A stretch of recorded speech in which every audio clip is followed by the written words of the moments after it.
Arkansas Senator Tom Cotton joins us now. He's an Afghanistan war veteran, serves on the Armed Services and Judiciary Committee. Senator, thank you very much for being here. Obviously, this kind of speech, the UN speech, is always an opportunity to sort of lay out your approach to foreign policy as the President of the United States. It's a sole foreign policy venue, speaking to the world about where you stand and who you are. How do you think he did?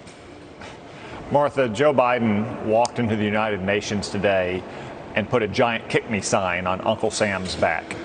He claimed that he didn't want a new Cold War with China. The leaders in Beijing are laughing at Joe Biden in America right now because they've been waging a Cold War against us for decades, stealing our jobs by the millions, infiltrating our high-tech businesses and our universities with spies, building a military that one day might compete with our own.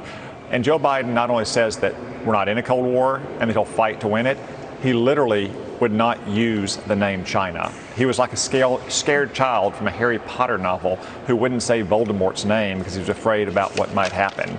And that's to say nothing of the betrayal of our partners in Afghanistan or our allies who now question our resolve, or the fact that on Israel, the main point he made was trying to get Israel to go back into negotiations with Hamas, which controls much of the Palestinian people's territory, and just a few months ago was launching missiles at Israel at the very time when his party in Congress was yanking billions of dollars to refund the Iron Dome missile defense system. Yeah. Martha, that's a defensive system. It's not used for offensive purposes by Israel. It's used to protect innocent civilians inside of Israel. And Joe Biden says you need to sit down and negotiate with those Hamas terrorists. This was a disgraceful approach. That's a very important point to note in terms of the funding for the Iron Dome and what was said there. I always think it's interesting to go back and look at the prior president's approach to these speeches, because it really is a marker for how you want to be seen in the world.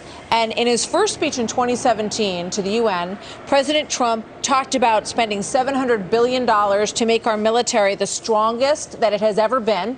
He went on to call out the leader of North Korea as depraved. He went after him for what happened to Otto Warmbier. He said that he was twisted and that he had poisoned his own brother in an airport in South Korea. Very, very specific in his charges and his accusations against one of the bad actors in the world. We didn't hear that kind of specificity today at all, Senator. No, not at all, Martha. You know, the United Nations is often at best an irrelevant debating society and at worst a protective umbrella for the world's worst dictators. Joe Biden didn't call out many of those malefactors today like President Trump had done, and he didn't say exactly what we were going to do when people crossed our red lines, whether it was trying to kill Americans at the Afghanistan airport last year, or Iran restarting its nuclear weapons program, or a country like China continuing to threaten Taiwan, whom we are bound under U.S. law to help support, maintain their autonomy and their independence from mainland China.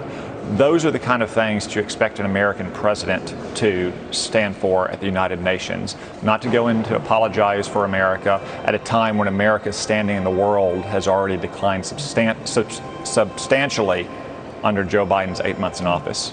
Relatively short speech, about 35 minutes, basically soft in its delivery in terms of the way that he brought that speech forward today. Senator Cotton, thank you very much. Always good to see you, sir. Thank you for being here. Thank you, Martha. You bet.